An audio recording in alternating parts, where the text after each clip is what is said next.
Good afternoon, everyone. Dr. Madley is an associate professor at UCLA, having earned his Ph.D. at Yale. He was born in Reading and spent much of his early years near the Oregon border, where his interest in the relationship between Native Americans and colonizers took root. Much of his work is about American Indians, but he also considers colonial genocides in Asia, Africa, and Europe. He is the author of many journal articles, many book chapters, and his very highly regarded American Genocide just won the Raphael Lemkin Award for the best book of the year published in the United States on genocide.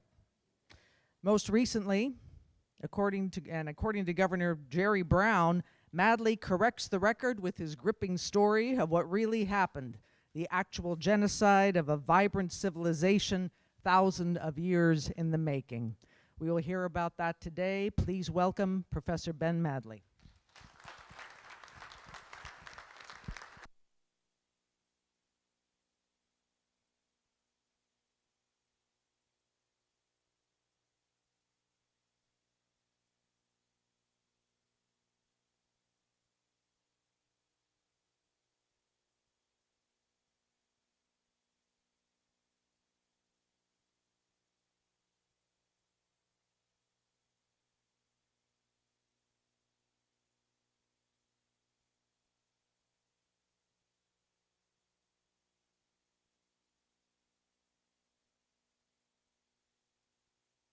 The tip of Patagonia in the south, you'll be in someone's ancient and ancestral homeland. So if there's one thing that you take away from our time together this afternoon, I hope it's an increased consciousness of where you are as you move around the Americas. The second thing that I want to say is that this is going to be some difficult, rough material that we're going to navigate together this afternoon. This is unvarnished material from the archives of a very violent nature. And for some people in this room, this trauma may be very much part of their lives, part of the way that they grew up and what they heard about. So if you or someone in your aisle needs to go out and get a breath of fresh air, or say a prayer, or just walk out of here, I will certainly not judge you, and I welcome you to do so.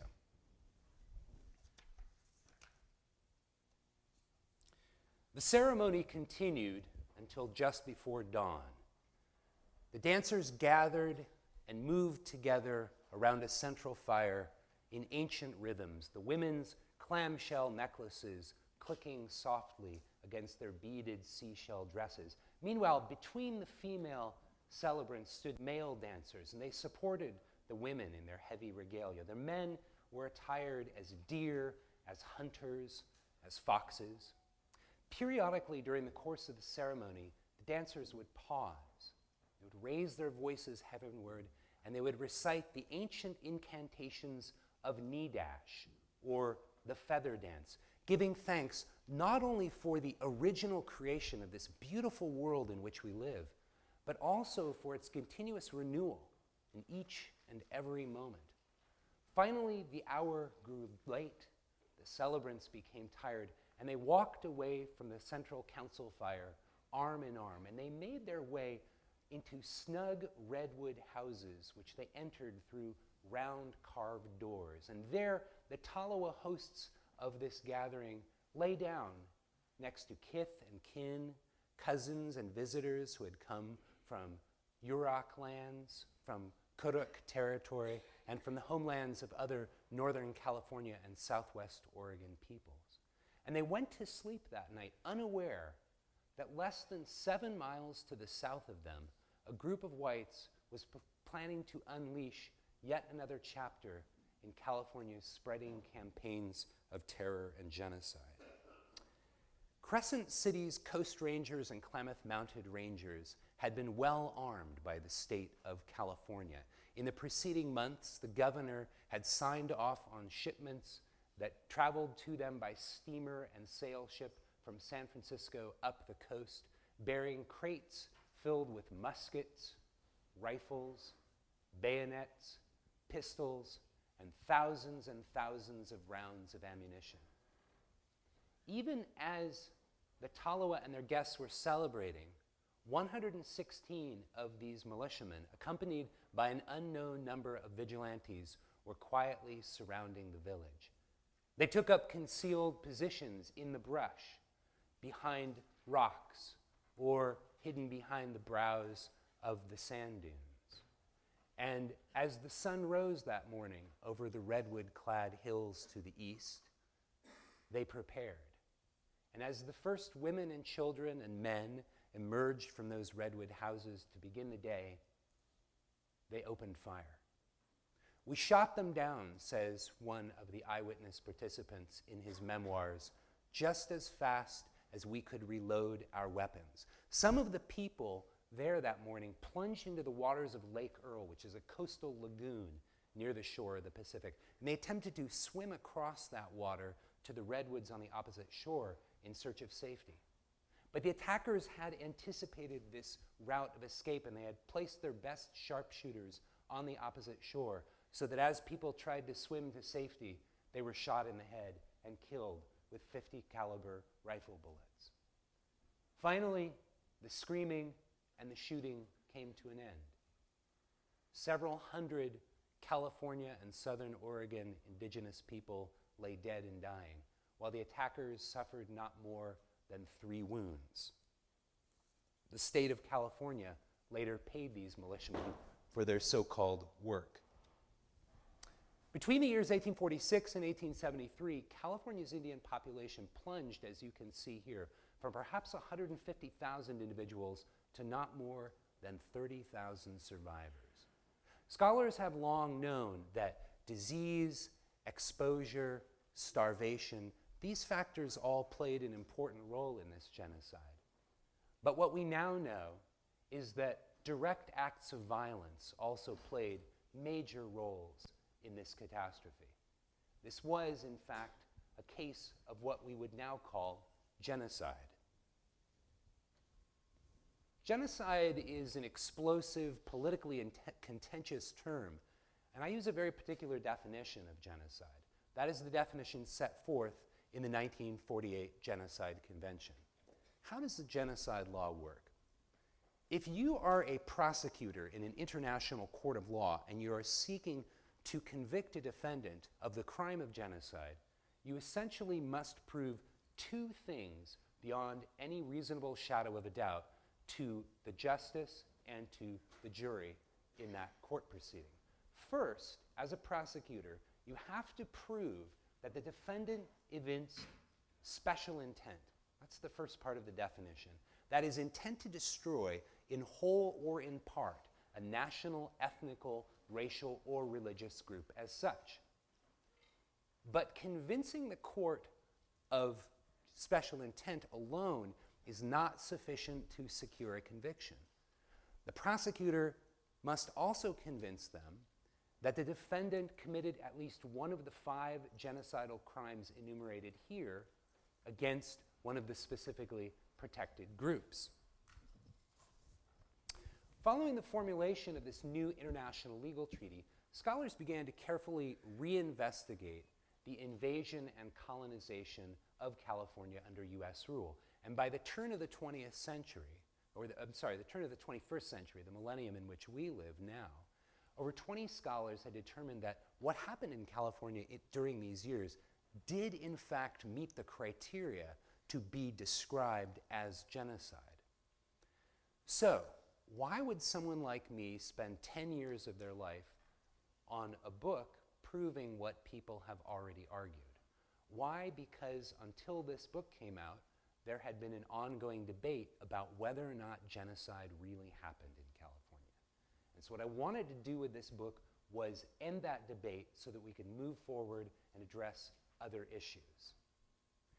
But the other thing that I realized as I worked with over a dozen California Indian communities and gave talks about my work at universities and to school groups was that this question of genocide has extraordinarily high stakes, not only for scholars like myself and students like you and academicians like you in the audience in the academy, but also for all people living in the United States, and particularly for California Indian people.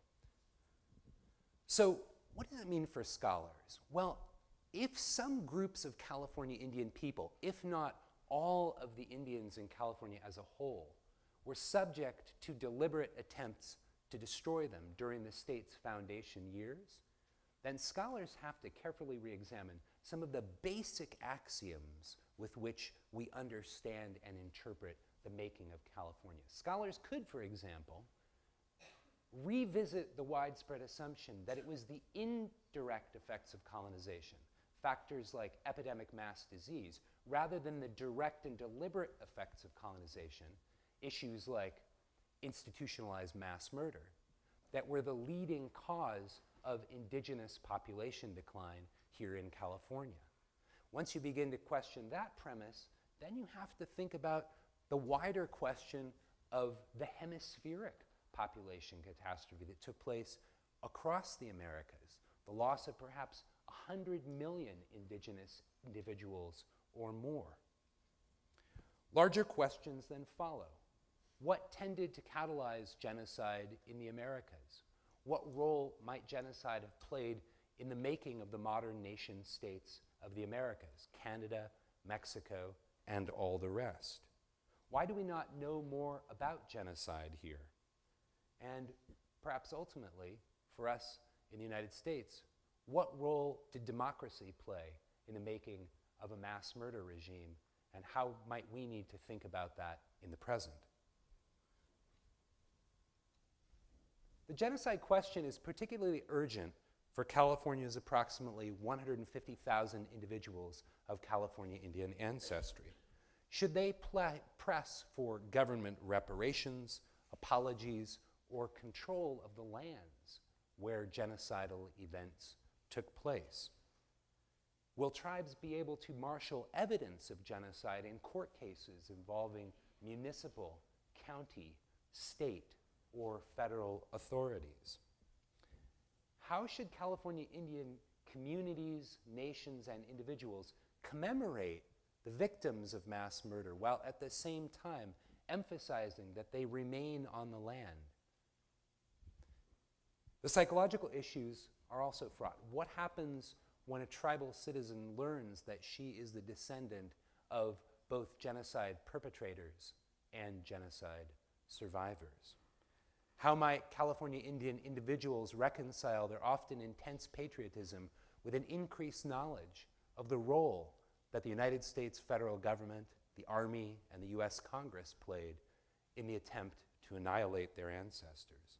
Finally, and perhaps most importantly, what role might an increased knowledge of this genocide, acknowledgement of this genocide, or a public apology play in relation to the widespread historical trauma so prevalent in California Indian communities today, and that trauma's direct connection to some of the worst human health outcomes of any group of people in the state of California?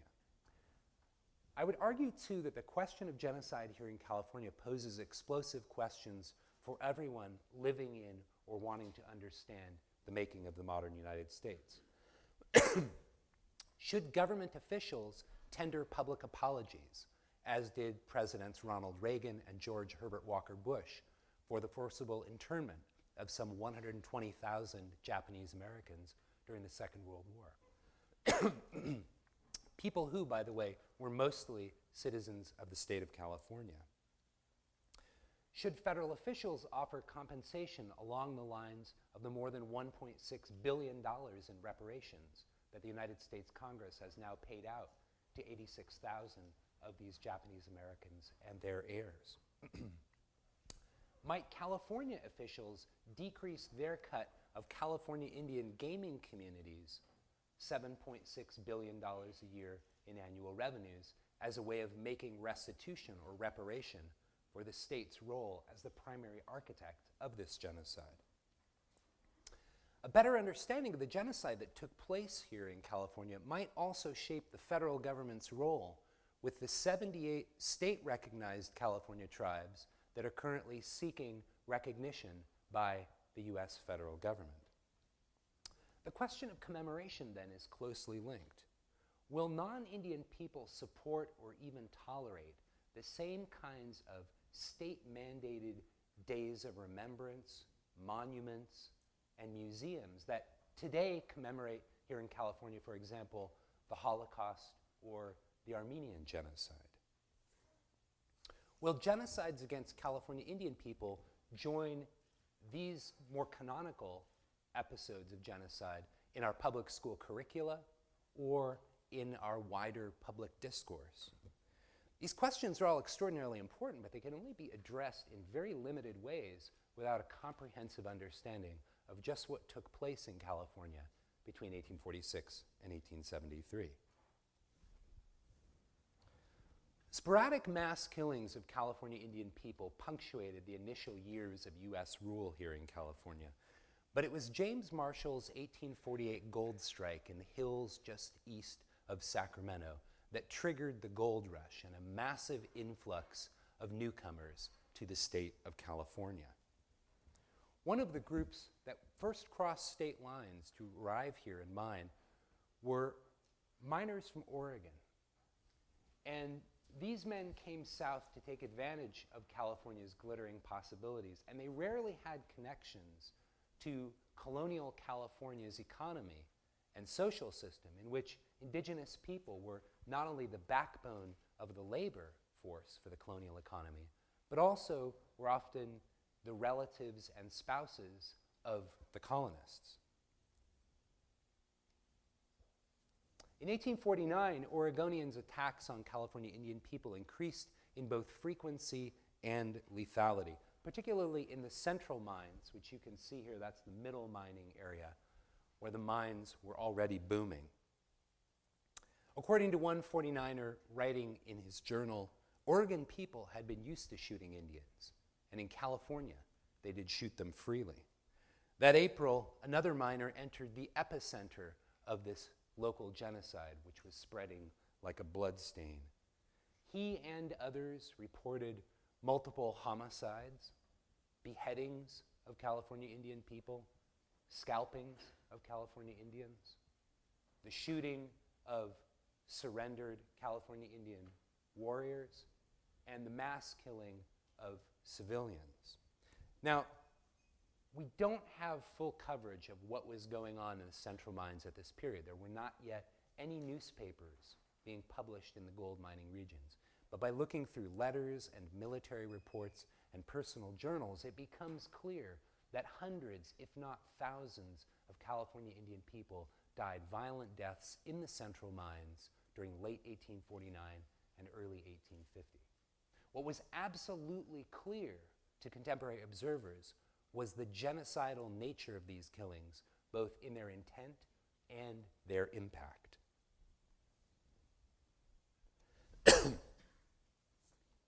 In December of 1849, not far from where we are this afternoon, Pomo and Wapo people held as unfree laborers on the shores of Clear Lake, near what is now Kelseyville, rose up against the slaveholders who were imprisoning them and murdered both men.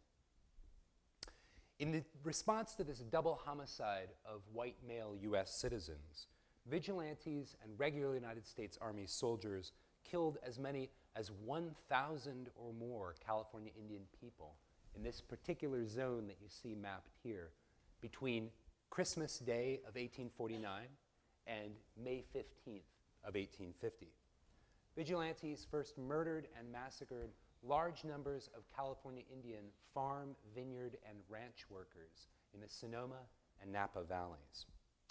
Then, after a counter group of vigilantes arrested these mass murdering vigilantes, they were taken to California's brand new Supreme Court.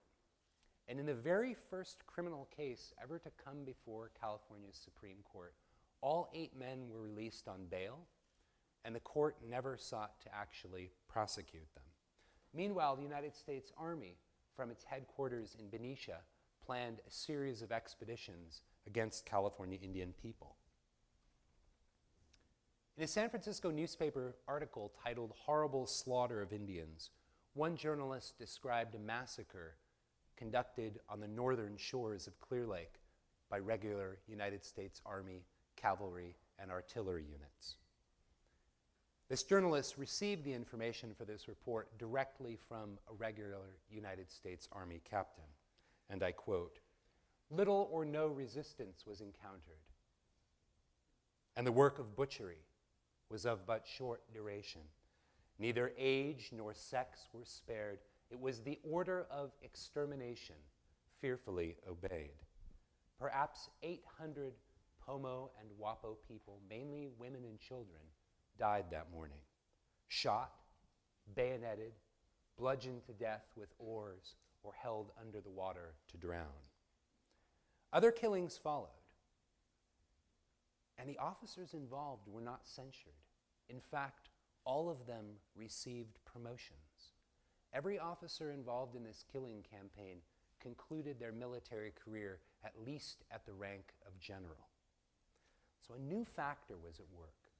Large-scale, vigilante and state-sponsored killing campaigns, either tolerated or directly supported by the state. As the gold rush continued, newcomers surged into the state. During the late years of Mexican rule here in California, the non-Indian population never grew to more than 14,000 people at most. But as you can see here, by 1860, it had surged well beyond 300,000. Now, these newcomers came primarily in search of gold, but in seeking to feed themselves, clothe themselves, acquire labor, and satisfy their sexual desires, they placed immense pressures upon the indigenous peoples of this land. These demands triggered explosions in industrial-scale hunting, a huge explosion in ranching, of course mining, industrial-scale fishing, and slave raiding. These activities generated shockwaves that had devastating impacts when they reached California Indian villages, families, and nations. California's new leaders magnified that impact. Under martial law, the U.S. military officers who governed California between 1846 and 1848 passed a series of laws that made California Indian people into non-citizens with almost no rights. California's 1849 Constitution, which was debated and signed here in Colton Hall, a place in Monterey that you can still visit today.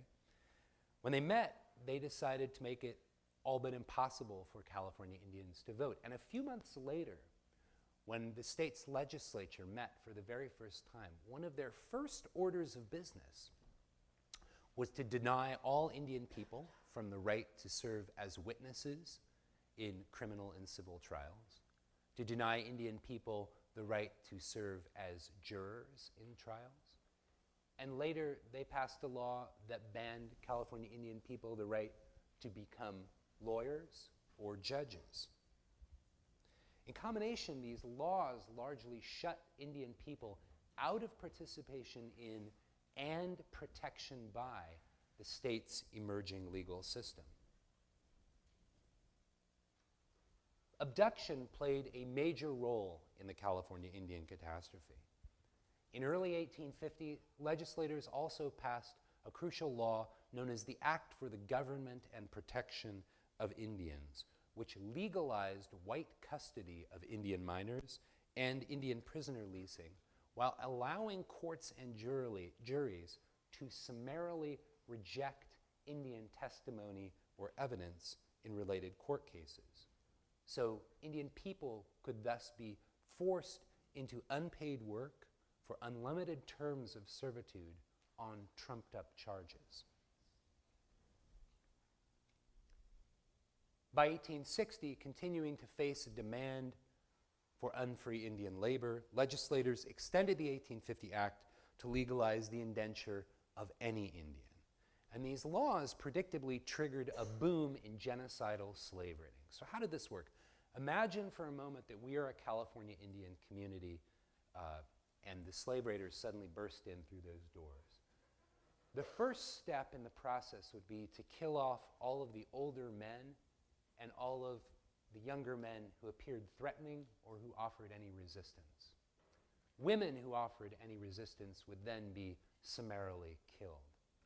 Those of you who survived the initial onslaught would then typically be tied up, tied to a string of other slaves, and taken away to a slave market. Slaves were routinely taken here in Sonoma County, not only to work in agricultural industry here, but also to be sent further south to work as domestics or stevedores or in a variety of positions in San Francisco. That scattering, that sending people away to different slave markets, to different employers, had a secondary genocidal effect. It would have made it very difficult for our community to reproduce itself either biologically or culturally or politically. Finally, once people arrived at their place of slavery, they were often treated as disposable laborers, and this had a lethal impact. For example, one lawyer recalled that during the 1850s, Los Angeles too had its slave mart, and thousands of people were absolutely destroyed in this way. And the census takers' reports corroborate this statement. Between the years 1850 and 1870, LA's indigenous population plummeted from 3,693 individuals to just 219 survivors. How did people respond? Well, escape was one of the primary ways in which California Indians defied servitude. The Lasik Wailaki woman, Lucy Young, whom we see in portrait here in this photograph, she escaped servitude multiple times. And she recollected, young woman been stole by white people, come back, shot through lights and liver. Front skin hang down like apron. She tie up with cotton dress, never die neither. Others were less fortunate. After one California Indian woman fled her, quote, lord and master with his Indian boy in the year 1858, vigilantes responded by going to the woman's home village and massacring all 16 people that they found there. To the north of where we are now, on the Van Dusen River, one rancher became so incensed after his 7-year-old servant boy went half a mile away to visit his family that he went to the family with his double-barreled shotgun and murdered 6 people, boy and all, according to a local newspaper. Despite such reports, which were not hidden, I didn't have to turn up a hidden cask of archives. I just read through the 19th century newspapers, including the newspaper published in Santa Rosa, to find that these kinds of reports were a weekly and sometimes a daily occurrence, and to see that advertisements for Indian slaves were freely published. People were not very worried about being arrested for this. Meanwhile, the United States Congress made California Indians particularly vulnerable to immigration's blast. So between the years 1851 and 1852, the 3 federal treaty negotiators who you see in the foreground of this picture, I'm sorry, it's a very old daguerreotype, so it's fading now with time, but you can see the 3 negotiators there. They signed 18 separate treaties with 119 California Indian communities, setting aside 1/7 of the state of California to be federal Indian reservation lands. In total, they set aside approximately 7,488,000 acres. And those are the gray areas that you can see on this map surrounded by white. But when the treaties arrived at the United States Senate, and you'll recall that the US Senate has to ratify every treaty that the United States wants to enter into, they decided to hold a closed-door meeting to which reporters were not allowed and for which they did not make a public record. But they abrogated all of the treaties, they signed none of them, and instead they put them in the basement of the United States Senate, where they did not become widely available to the public until the 20th century. The abrogation of the treaties was crucial to creating the conditions for widespread mass murder. Why? First of all, because the treaties were not ratified, California Indian people did not become the explicit legal wards of the federal government. Secondly, California Indian people lost land rights that they would have had they had federal reservation lands. Third, and perhaps most importantly, the United States Army determined that because the lands on which Indian people were being placed, these temporary military reservations, were not actually patented by the federal government, that is, they were not federal land, the temporary military reservations that Congress created could not really be protected by the U.S. Army. And so by 1857, they absolutely clarified this position when General John Wool sent out a general directive to all officers of the U.S. Army stationed in California, letting them know that on the temporary reservations in California, they were forbidden to arrest whites for crimes against Indians, even up to and including rape, battery, homicide, enslavement, and kidnapping.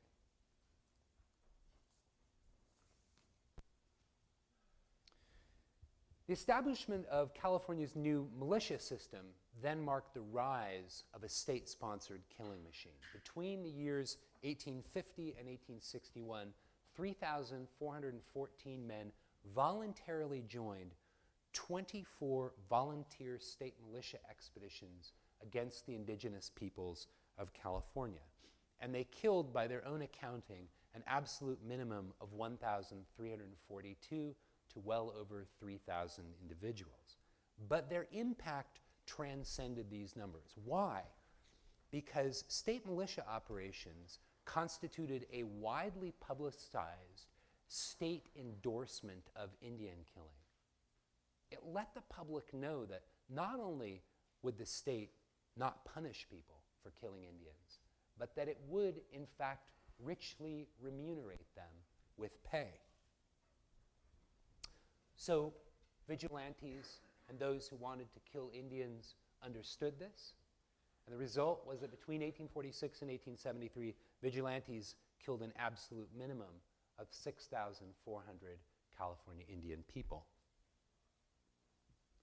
As I was doing my research, in the beginning phases, I thought that all of the killing was probably the work of some rogue individuals, the bad part of society, because that has been the received notion about what happened during these years.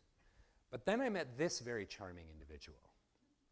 In January of 1851, Governor Peter Burnett, who, by the way, is the first democratically elected governor of the state of California, declared to both the state Senate and Assembly, and I quote, that a war of extermination will continue to be waged until the Indian race becomes extinct. The following month, state legislators put the power of the purse behind his words, borrowing $500,000 to pay for past and future Indian hunting expeditions. $500,000 may not sound like a big amount of money today, but this is a time in history when an ounce of gold was only worth $16. And this $500,000 was far and away the single largest line item in California's budget that year. But they didn't even have to pay for the weapons and the ammunition. In 1851, the state militia office had to build a substantial arsenal in San Francisco to accommodate the many thousands of musketoons, rifles, pistols, and tens of thousands of rounds of ammunition donated to the state militia by the United States Army.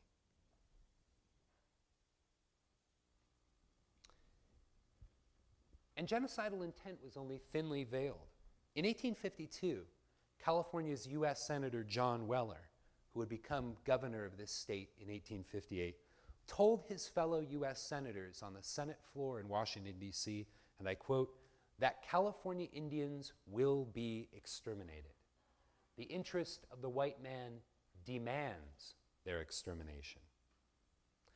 That same year, having already spent the first $500,000 that they had borrowed, state legislators decided to post a $600,000 bond measure to raise money to fund additional Indian hunting expeditions.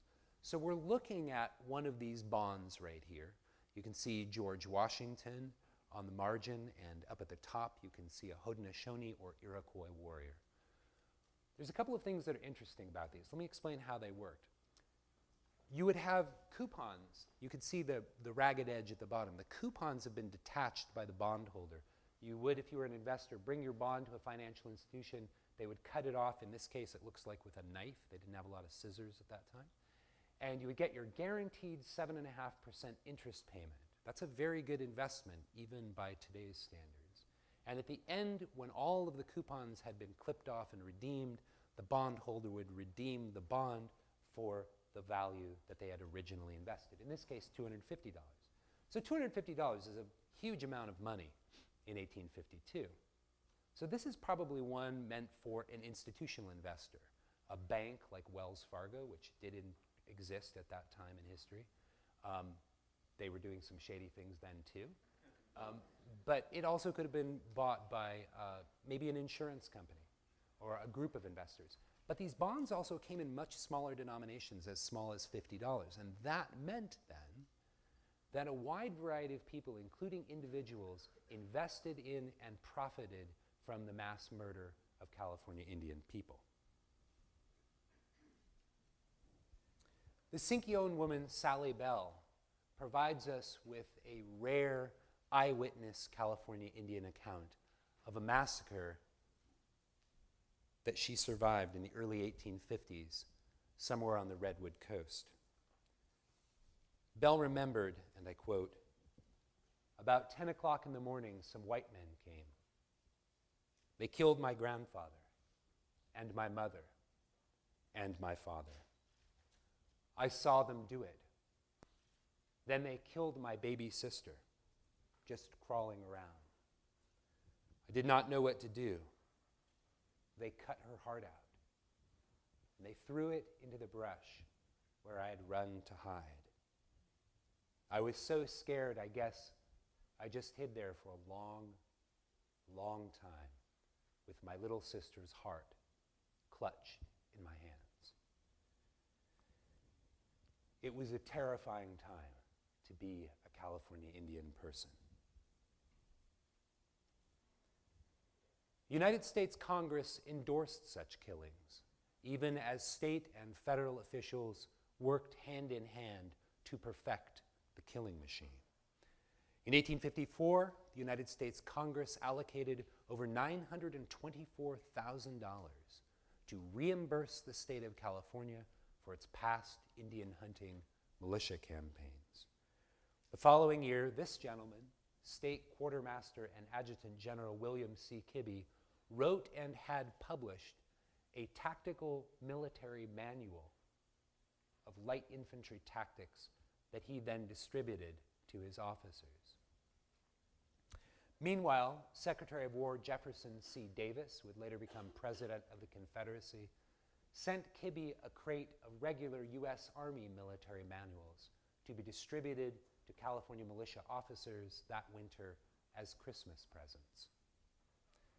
Then in 1857, having now already spent over $1.1 million on hunting down Indian people, the state legislature appropriated an additional $410,000 for additional militia campaigns. Finally, in 1861, even as secession and the coming Civil War was tearing the United States apart, the U.S. Congress voted overwhelmingly to give California an additional $400,000 to help them defray the expenses of their Indian hunting operations. Now, while all of this was going on, the U.S. Army, its state militias, and volunteer vigilantes were all working to round up and forcibly remove surviving California Indian people to the temporary military reservations, often with lethal results. For example, in Mendocino County, vigilantes massacred 55 civilians in the process of forcibly removing one group to the Mendocino reservation. The Lake Yakutsk woman Yoymut recollected that during the forced removal of her community to the Fresno Reservation in the San Joaquin River Valley, the soldiers first killed 12 Indians and then slew about a dozen more during the forced march to the reservation. Likewise, the Noamlaki man Andrew Freeman recollected that when they took the Indians to the Round Valley Reservation in southern Mendocino County, They drove them like stock. They shot the old people who could not make the trip. They would shoot children for becoming tired. Once at reservations, California Indian inmates often encountered institutionalized malnutrition and even outright starvation. The Concow leader, Tomayanem, recollected that after volunteers forcibly removed his people to the Mendocino reservation, we were very hungry, and the Concows began to die very fast. Tomayanem then fled with his people to the south, to the Round Valley Reservation, hoping to find more food there, but he recollected at Round Valley there was even less to eat. And he wasn't exaggerating. In the year 1860, the official records of the Office of Indian Affairs tell us that at the Round Valley Indian Reservation in 1860, working Indian inmates were provided 480 to 910 calories per person per working day. The following year, when the United States Congress cut the budget for California Indian reservations by 20%, the caloric intake fell dramatically to 160 to 390 calories per person per day, and those who did not work were not fed. So, if some California reservation inmates died of absolute starvation, many others suffered the devastating impacts of institutionalized malnutrition, which made them not only more vulnerable to the many pathogens that thrived in the unsanitary conditions of these reservations, but also made it very difficult for their immune systems to fight these pathogens off. Some reservation colonists and officials also treated California Indians as disposable slaves. One eyewitness recollected and testified before court that during the winter of 1857 to 1858, some 300 died on the reservation from the effects of packing them over the mountains in the snow and mud. They were usually worked naked and packed 50 pounds each, if able. At California reservations, willful, institutionalized neglect took an untold number of lives. But federal employees also killed large numbers of California Indian people more directly.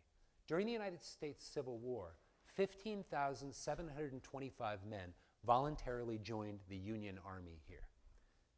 And very few of them ended up fighting against the Confederacy. Thousands of these volunteers remained here in the state of California, where they conducted a thorough, lethal mopping up operation. In their very first expedition in southern Humboldt County, they killed approximately 120 people in 10 days. Vigilante operations flourished alongside, but during the Civil War, the genocide of California Indian people became primarily a federal operation. Cavalry Captain Moses McLaughlin proudly reported how near Bakersfield in 1863, quote, "I had all the buck prisoners collected together, and 35 either shot or sabred. None escaped." He concluded, "These tribes will soon all either be killed off or driven so far into the surrounding deserts that they shall perish by thirst." The U.S. Army continued killing California Indian people long after the conclusion of the U.S. Civil War. Even after officers ended their last major Indian hunting operation, the 1872 to 1873 Modoc War, they killed the 4 Modoc leaders who surrendered by hanging. They severed their heads. They sent them in formaldehyde to Washington, D.C. as trophies to be displayed at the Army Medical College there.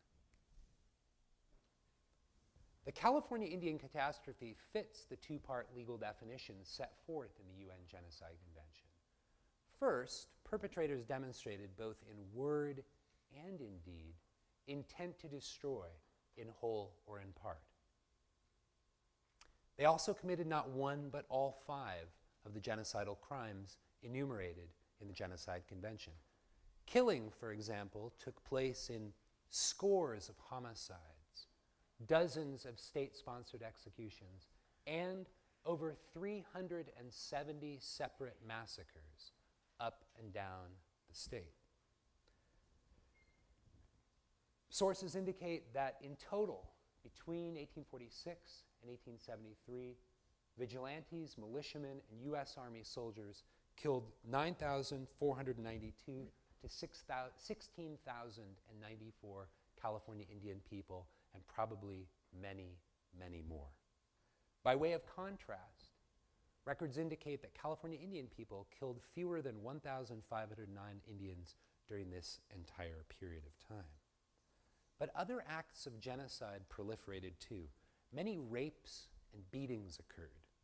And these meet the convention's definition of causing serious bodily harm to members of the group on the basis of their group identity and with the intent to destroy the group.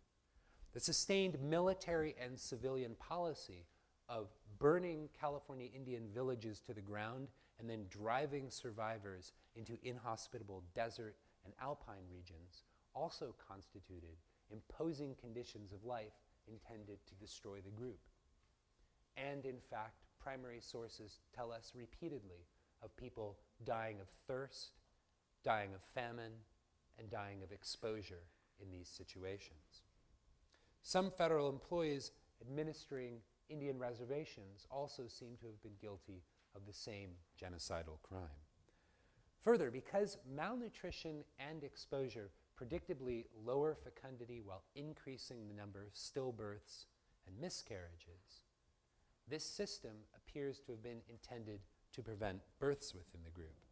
Finally, the state, slave raiders, and federal officials all work together to either perpetrate or allow the forcible transfer of children from the group to another group.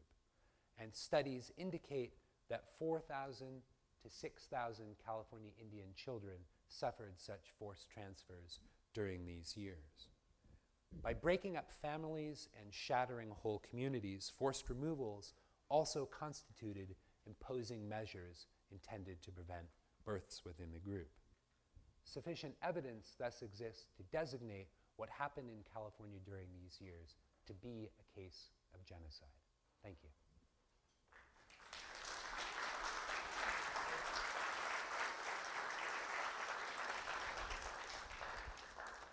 So I would be very happy to take some questions if you have them.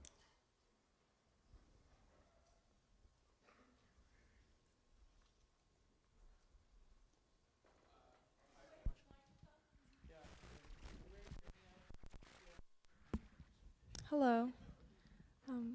How do you think that women were, how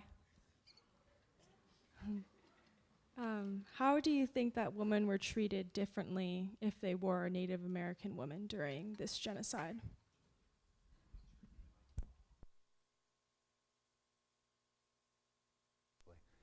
So one of the things I can say is that the slave trade was highly gendered. And this is true hemispherically when we look at colonial enslavements of indigenous people. Whether you're looking at Mapuche slavery in southern Chile or slavery in Canada by colonizers of indigenous people, there seems to be, from everything that I've read, a consistently higher price for women and children than for men. That's a little bit counterintuitive because you think of one of the main demands for this labor being heavy labor in the mines, but there was a premium placed on female labor. In California, during the early years of the genocide, in part because of the radical gender imbalance between white men and white women, there was a huge demand for female California Indian labor to perform domestic service and also to work in the sex trade and in human trafficking. Children, it's quite clear from the original sources, were in demand because they were considered more tractable. They tended to learn the languages of the colonizers much more quickly, and it was a lot harder for them to rebel and run away. So the repertoire of resistance techniques available to a child is just by definition going to be much smaller than it is for an adult. So we also find that the the gender imbalance for California Indians is created by this genocide, so that some tribes actually change their marriage practices and allow one man to have multiple wives, where their tradition for thousands of years did not allow for that. But this was an attempt to rebuild communities when there was a gross disparity between the number of marriage-age men and marriage-age women. Does that answer what you're looking for? Okay. Yes.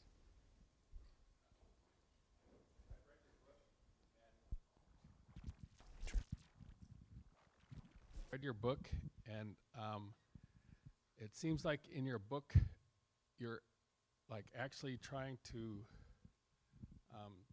lay out the genocide by definition, not just by words. And I was wondering if you have, if your intention was that this be taken and used as a resource to get the California, I don't know, wherever you take it, get them to admit that it was genocide, and get the people of our state to take some action on their behalf. And I was wondering if you started that, or if that's going anywhere. Quite transparent of meticulous scholarship. It's supported by almost 200 pages of appendices dealing with every act of violence on both sides and enumerating every single homicide, every single expenditure of money, and every single massacre. So yes, it's formulated quite clearly as a legal argument, and I think that it's actually had some change affected as a result. Our governor, our current governor, is the only governor that I know of in United States history who's ever acknowledged that a genocide took place in their state. So that's one step. But the next steps are myriad. There are many things that have to happen. I will say that I'm not a Native person, and this is really an issue for California Indian individuals, families, communities, tribal councils, tribal leaders to figure out how they want to deal with this difficult information and how they want to marshal it and use it. But another thing that happened that I'm quite heartened by is last fall, the Senate and the Assembly jointly passed a bill that allows for the teaching of a one-year-long Native American Studies curriculum in California's public high schools. So I'm one of the folks who's working on that. It's going to be a long road. We have almost 2 years to develop a model curriculum before we then ask for the funding. And so that will be a very political process, obviously. There are 60 major tribes in California, over 100 federally recognized tribes, almost 80 that are not recognized by the federal government but are recognized by the state, and then scores of others who are recognized neither by state authorities nor by federal authorities. But as an educator, my primary focus is on spreading knowledge. So what I hope for is that this can become part of curricula, it can become part of what people fundamentally understand about California and its history. So when we go through the public school system, I'm sure many of you have, you know that you go through and you only have this one time in 4th grade right now in California where teachers are required to teach this. And we have another bill ancillary to that other one I mentioned, where the state and the Assembly now recommend to 4th grade teachers that they not do the mission project. But they're not telling them not to do it. They're just saying we recommend that you not. But it's hard to break a tradition that is now many generations in the making, where great-grandparents are asking their great-grandchildren, hey, when are you going to do the mission? Can I help? Can I help you put the lawn down and make the bell accurately?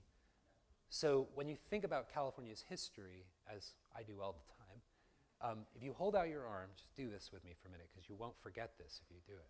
If you hold out your arm, this is all of human history in the state of California.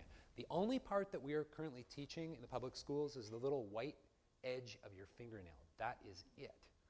So when our children are going through the school system, we're denying them the vast bulk of the history of the human experience and the human presence and the making of this land that we live in California.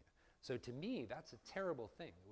We're denying to our children, to the youth of California, knowledge about these many different languages at 60 different major tribal groupings in California, possibly, according to some linguists, 100 separate languages. There's more language diversity in California than in all of Europe, just to give you a sense of that. Some scholars think this is one of the most linguistically and ethnographically diverse places on the planet in 1769 when the Spaniards begin colonization. So that's my interest. And yeah, if people want to do activist actions, one of the things you can do. The silver lining is when these events took place, most of us in this room would not be allowed to vote for one reason or another. Now you have the franchise. And when initiatives happen in California that change the public discourse, they change the public education system, and that's how new things are added to the curriculum. So it's not by mistake that the Armenian genocide became part of the California standard curriculum while George Duke Machen, a California Armenian American, was governor of the state. So it's not at all unreasonable for a group of people here to become the nucleus of a movement to get California Indian history actually into the state curriculum.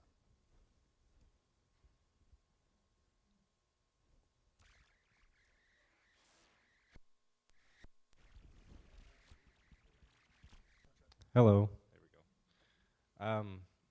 go. So we read your essay in this book here. It's the Centuries of Genocide Eyewitness Accounts. And something that I noticed and that my seminar leader noticed as well is that the majority of the essay seems to be comprised primarily of like secondary accounts from newspapers and eyewitness accounts and interviews and stuff like that. There's an alarmingly small amount of direct first-person accounts, and of course that's because there aren't many people left, or at all. And I was wondering, how has that affected your study of California Indians? How does it affect, say, other people who are studying the same thing, knowing that there's so little direct first-person accounts of the atrocities? Unique to the study of the California genocide. If we look, for example, at the Holocaust, we can see that killing centers, I'm talking about the 8 central death camps, some of those killing centers had ancillary work camps attached to them, and some of them had fewer or none. So, for example, we know comparatively very little about Treblinka because it didn't have those camps surrounding it, and because almost everyone who went there died. So we actually know much less about Treblinka than we do about Auschwitz, for example, in the literature. I was actually just reworking that article last month to update it with the book. They're coming out with a new edition of that book. And the situation's actually even worse than I thought when I first wrote that essay. We now can document that at least 35% and perhaps as high as 57% of the Yana Nation were directly killed in ways that are actually recorded in primary sources or recollections by eyewitnesses. So when you see a community in a situation like that, where you can actually see that more than a third and perhaps more than half the people, we could actually record their violent deaths, then we know that it is very hard to find survivors. And there are many other contributing factors I just want to explain so people can understand. People who survived the massacres were very often children who were then taken into custody and raised by non-native families. We're not about to tell them where they came from. People then had to attend schools where they were not being celebrated for being California Indians, to put it very mildly. And thousands of California Indian youth were sent to be educated at faraway boarding schools like the Sherman Institute in Riverside County, where there were extreme punishments for speaking one's native language, and where discussing events like this were absolutely forbidden. That also then acted to sever the natural oral history conduits by which human communities pass stories and histories down from generation to generation. So there are many factors conspiring to make this very difficult. In that particular project, what I did do was establish a relationship with the Redding Rancheria community, where descendants of the Yana Nation live today, along with people who are descendants of several other California Indian tribal nations. And so, as I was working on this project's article you read, this book chapter, I took it up there and publicly workshopped it with the whole community, but also sometimes with smaller groups of individuals, or even one-on-one with the tribal historian and the tribal archaeologists there, in order to make sure that things were correct, but also to try to make sure that California Indian communities, and I did this throughout the whole book, had the opportunity to let me know when things shouldn't be published. So all of the material about religion, I excised from the book. I found out that was a no-go zone, and I wanted to respect that. All of the material about ethnobotanical knowledge, I decided to take out. People do not want outsiders to know where their acorn groves that they've been tending for tens of thousands of years are located. People don't want the outside world to know where all the rock art is, and the sacred places. So I think it's really important when you're a historian or any scholar to work with the community that you're writing about and try to be attentive to their needs and their concerns. And so one of the things that can happen in that kind of dynamic relationship is then materials, as the gentleman asked in the front row, materials can be used by a tribal nation in productive ways. So I've made presentations to Indian Health Services employees to try to increase their cultural competency. This is at the invitation of a variety of different tribal councils saying, would you come and teach the orthodontists and the social workers and the psychologists and the podiatrists about our history so that they can have a better understanding of what's going on with us. But I've also worked on, with one community on a teen suicide prevention program, incorporating some of this material, and also on a substance abuse recovery program with another community. And one of the really interesting things has been to take this book on the road, not only visiting academic audiences like yourselves, but also visiting tribal nations and their museums and their cultural institutions and sharing this material there, where the interests are often very, very practical about the applied utility of this kind of data and information.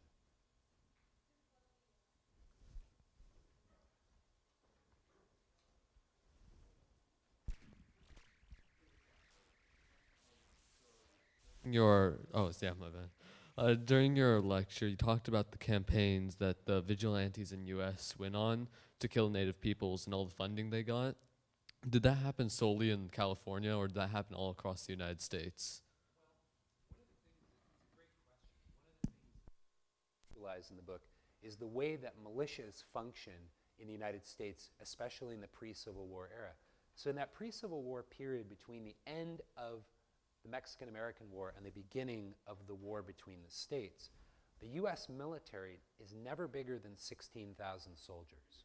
So it's very small, but they are dependent upon this expandable army concept that every state will have these reserves of trained militiamen who can then quickly fill in the ranks. And that's exactly how so many men quickly were able to join both the Confederate Army and the Union Army. It was this expandable army actually put into play. But the other thing that we have to understand is that militias have, throughout US history, back into colonial times, been used to attack Indian people and invade their land and carry out massacres. And that began, sadly, in the beginning of the 17th century, effectively. So whether it was the British government or the US government, Central Metropolitan Authority has routinely funded and armed local militias to carry out what can effectively be considered metropolitan policy from the center, because if they don't like what's happening, they could always say, we're going to cut off the arms. We're not going to give you the weapons or the money. So I would say that in the California genocide, while the state of California operated as the primary architect of this phenomenon, it could not have happened without the federal government, because they would have very quickly run out of funding and free weapons and ammunition to do this.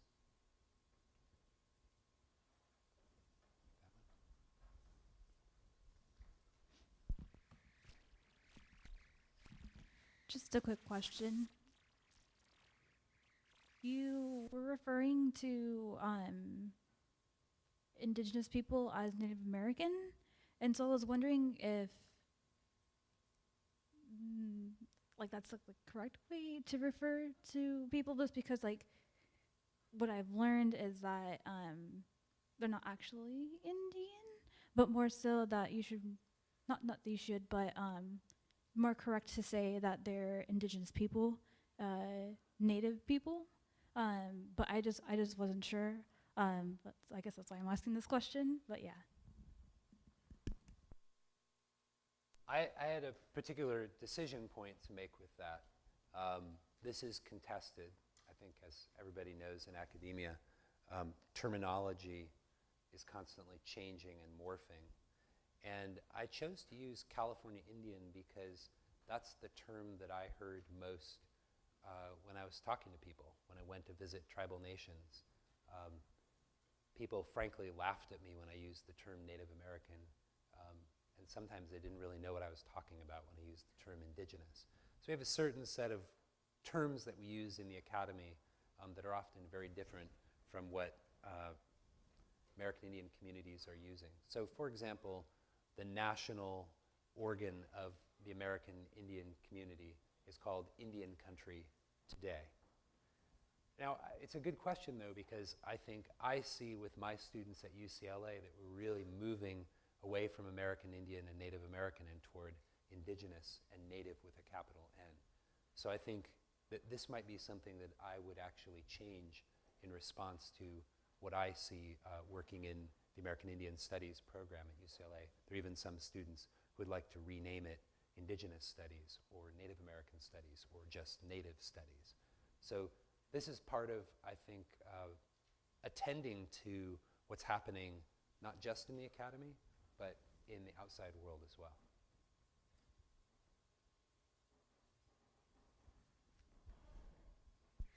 Hi. I used to work at the Mighty Vending Museum in Roseville. I was a former collections manager and exhibit designer. And I can tell you from working with the United Auburn Indian community in the Shingle Springs Rancheria that we always acknowledged that there was genocide in their homeland. We also did fairly extensive exhibits on the taking and enslavement of children, the boarding schools. And I know from speaking with them that they told stories that were passed down from their families generation by generation of firsthand accounts of, witnessing this genocide occurring. I noticed in your book that you had 2 photographs, one of Jane Lewis and one of Tom Lewis. And I was wondering to what extent you had worked with that tribe or with UAIC and their families to learn more about that story.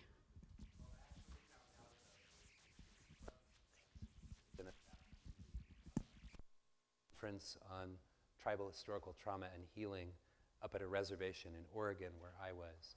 And he said, what if you use these pictures? These are really beautiful and would be helpful. I should say something about the method in relation to your question. And that is that there's a different kind of project for a scholar, for an historian, to go out into the world and interview people and make those interviews the primary source information, the data upon which you construct a narrative. And I firmly believe this is a very possible project for somebody to undertake. Not easy, but it would be looking more at the indigenous archive rather than the colonial archive. But there was a reason why I made this choice.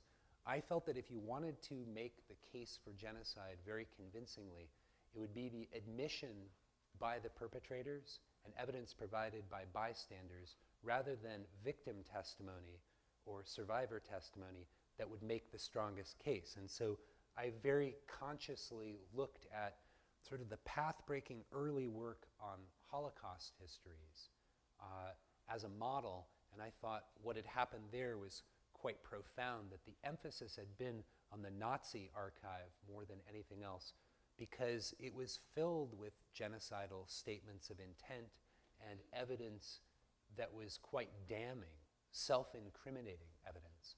So I did make a particular emphasis in that direction for this particular project, because I thought this project called for that. Thank you for your question.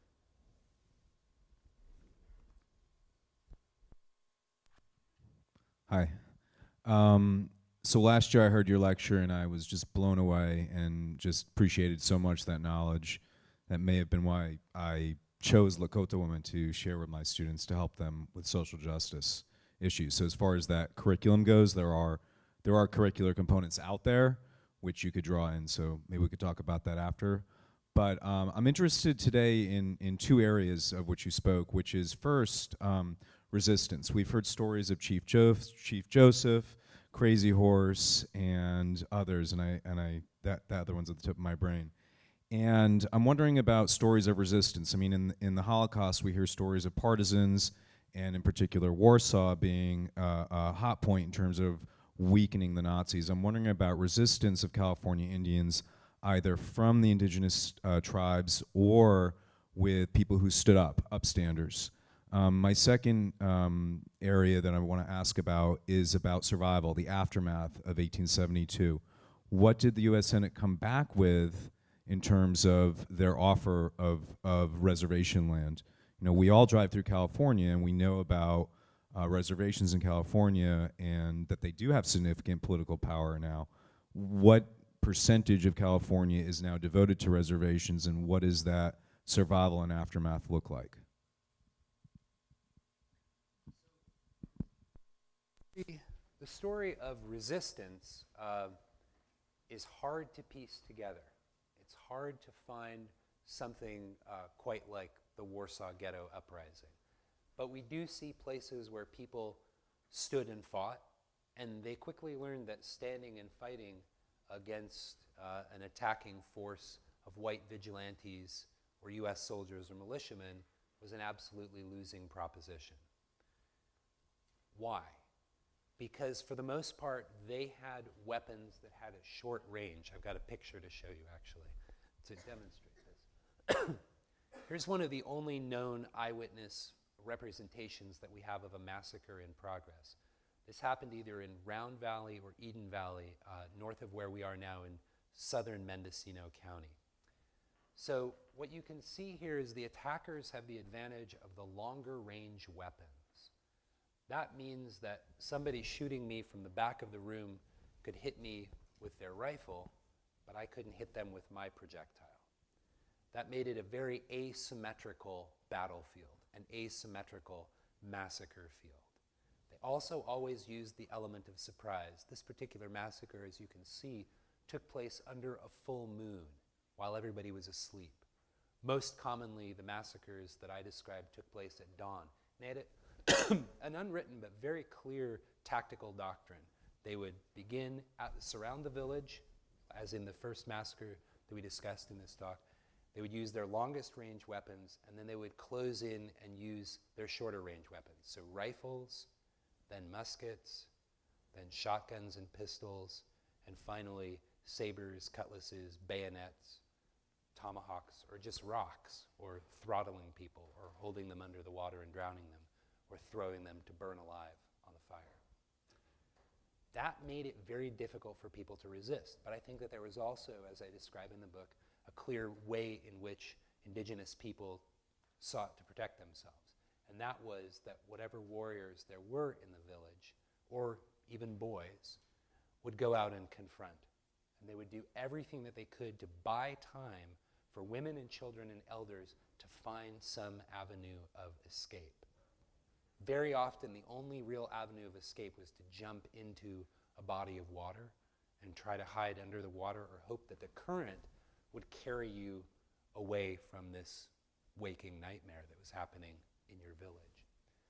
The second part of the question is about how do people survive and rebuild their communities. I talk about that a bit in the conclusion. It's nothing short of miraculous that California Indian people survived. I mean, it's quite moving when you think about it. They survived against really impossible odds. There were over 7,000 US soldiers looking for them during the Civil War. Soldiers who had no compunction about bayoneting a child to death or cutting a woman's head off. That was no problem for these guys.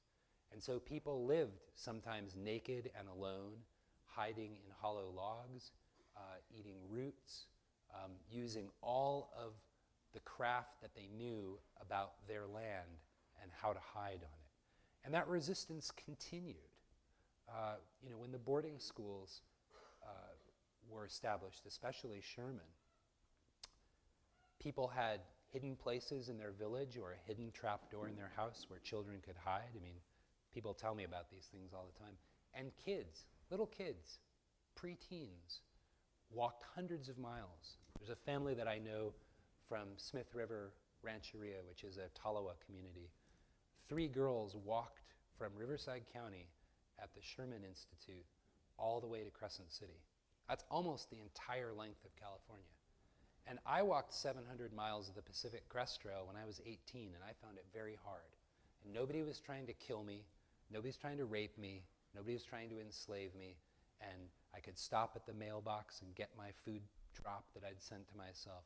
So there are these unimaginable acts of heroism that took place all the time. For anybody to survive, they had to be smart. They had to be the kind of person who never gives up. And then we think about the fact that the languages are still going. We're in this amazing period of language revitalization all over the state. Grammar textbooks are being written and published. Language classes are being taught. Dictionaries are being written and distributed. And so some communities had, Grayton Rancheria, which is right near us. I believe, Greg Saris could tell us exactly, but I believe that there were 16 surviving members of that community. And they are the forefathers and foremothers of everybody who is an enrolled Grayton Rancheria citizen today. That's pretty incredible. And time and again when I talk to Californian communities and leaders, they say, we've looked over the abyss. We've come right up to the edge of not existing and losing everything. And we've looked into what that looks like. And so we're doing everything in our power now to reconstitute ourselves. What was the third part of your question? I'm sorry, I've forgotten. What did the Senate come back with? Yeah, so the Senate came back with nothing. So it was a separate House issue later, and the President of the United States said, you can't have no treaties, you have to do something. So they came up with this idea of 5 temporary military reservations. But the modern reservations that we have now are not constituted, not all of them, but for the most part, they're not constituted during this period. The only big reservation that's created during the period that I write about is the Hupa Reservation, which is kind of the exception that proves the rule. For some reason, there was a US military officer there who said to the militiamen, no, if you come into Hupa Valley, you're going to find professionally trained US Army soldiers, not women and children.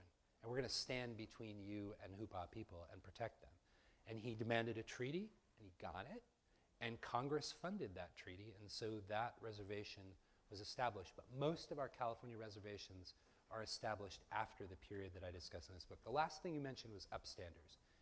I want to make sure that people understand that there were lots of folks alive during this time, and lots of folks are alive in every genocide, who know with crystal clear clarity that what is happening is a moral abomination and awful.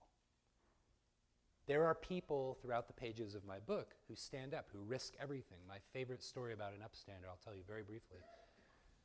A killing squad comes to a farm near Redding, near where I was born, and they're methodically going from farm to farm, ranch to ranch, killing all the ranch hands and all the Indian workers on every farm and ranch in the upper part of the Sacramento River Valley. And the woman is inside her one-room cabin with the 3 Indian women that she employs, and she hears outside their 3 husbands being killed, and her husband yelling and trying to stop the killers. They knock her husband down, they come into the cabin, and she's pregnant, and she holds up a quilt between herself and 3 Indian women standing behind her, and she says to these guys, if you want to kill me, you're going to have to kill me. If you want to kill these women, you're going to have to kill me and my unborn child. That's the only way it's going to happen. And so in that instance, this one person, by putting everything on the line and doing the right thing, by being, as you said, an upstander, stops an atrocity from happening. And her husband then took the 3 women into the mountains to their relatives where he hoped they would be safe. We don't really know if that worked. But the sad fact of the matter is that there weren't enough people who stood up and did the right thing. And it's a great question because we're living in a time when all of the moral fabric of this country is being challenged. We have a federal administration that doesn't believe in the law. And so in California in particular, we're all being called on all the time to stand up and do the right thing, to create sanctuary campuses, to create sanctuary cities, to stand up as hate crimes are dramatically increasing in our own schools and our own communities, in our own cities. So to me, you know, I learned from writing this book that there's no safe level of racism. There's no appropriate racial joke. It's a very quick and slippery slope from othering people and disrespecting them to deciding they all have to be killed. Thank you very much, Ben. Thank you.